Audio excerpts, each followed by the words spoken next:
Hey y'all, Megan here with Sweet Tea Travel. Thanks for tuning in. I wanted to make a quick video about my recent trip to New York and go over a few things that I didn't cover in my Facebook Live videos. So if you haven't checked out those, make sure to head over to Facebook or at Sweet Tea Travel and watch those videos, different little short segments about Central Park, Bryant Park, Union Square, the subway, different things going on there and what I saw. But what I didn't cover, let's start with the entry requirements. Right now, you do not need to get tested to go or to come out. You don't need the vaccine, and there's no quarantine requirements going on for New York right now, so that's really good. Next would be, so around all over the city, almost every single day, I saw several COVID pop-up vans. They're actual like large minivans that will pull over, open the door, and we're like passing out COVID vaccines to anybody who would line up and get one. So that was pretty good. I saw that a lot. During my trip, it rained a lot. I was there for 4 days, from Thursday to Monday, and I think it rained Friday, Sunday, and Monday. So the only thing with the rain is that it's most all a walking city, right? So when I only bring one pair of tennis shoes and one pair of boots, if they get wet, then you pretty much gotta wait for them to dry to wear them again. So that was kind of difficult to deal with the rain every day. So I don't recommend going if it's gonna be raining. Make sure to get that travel insurance to avoid that. Another thing with that is the Empire State Building. It is open right now. Tickets start from $43 and go all the way up to $116, depending on kind of what you want to do and how high you want to go up on the building. And it doesn't open till 1 p.m. every day. But the problem is, and again with the rain, is when it's raining, or if it looks like it's about to rain, or if it's cloudy and it's foggy, you don't have a good view up there. You can't see any of the buildings, you can't see the landscape, which is pretty much what you're paying for the view. So we did not get to do that this time, unfortunately. But I have done it before, and it is fantastic views on a great day. Next to cover is the Statue of Liberty. I didn't go over on Facebook. So the Statue of Liberty is open right now, which I was actually pretty surprised and pretty surprised that it was. That's a great thing, right? So it's only open from 9 to 3:30, and you do have to have a reservation to do that. And it's only open out of New York right now, the ferry. It's usually New York and New Jersey that you can get to it, but only New York right now. You have to have the reservation. Tickets start at $23 per person to ride the ferry. The ferry goes to the Statue of Liberty Island that it's on, and also Ellis Island. That ferry price for $23 only gets you to the actual grounds. You could buy another ticket to go to just the pedestal of the Statue of Liberty, which also includes going into the museum, but that's a separate ticket, right? You can also get a ticket to go up to the crown, around her crown head, to get a view up there. There's a lot of limitations on that one, and they go very fast. You basically have to book that weeks in advance.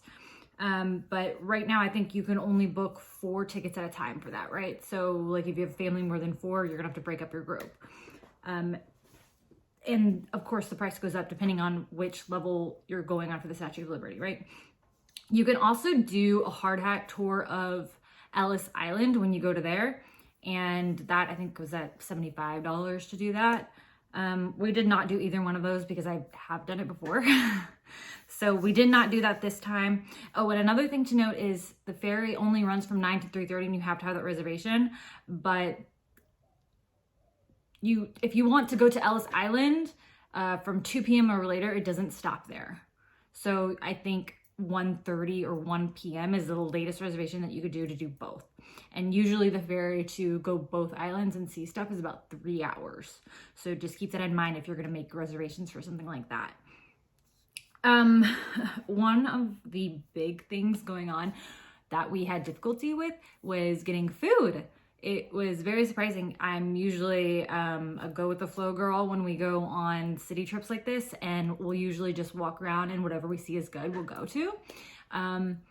Right now, a lot of the bodegas or delis or regular restaurants are closed. I would say still probably 50% of them are closed, even though the ones that are open can have indoor dining right now. But because those are so limited with how many people they could have, and then there's also just so limited about how many restaurants are actually open and can do that, you basically have to have a reservation for just about every meal. I'm talking breakfast, lunch, dinner, brunch. Everything needed a reservation. It was crazy, crazy, crazy, crazy. We didn't get to eat at almost 90% of the restaurants that we wanted to, that we were like, okay, we got to make sure we hit that when we go. Didn't happen. We couldn't get it. You could always do takeout, which is really good, but there's, especially when you're staying in a hotel, there's not really any place to eat it too much. So that kind of sucked. We did go by Chelsea Market, which is basically an underground food hall, and it has little shops like that. That is completely open. Every single food like restaurant in there in the food hall was open, all the little shops. The only thing is that they were very, very strict on the mask coverings for a food hall. You cannot eat or drink inside the food hall, which is super weird, right? So like my husband got in trouble for removing his mask to take a sip of water while waiting in line for something, right? You can't do that. It's like mask the entire time you get your food, and then you have to take it completely out of the building.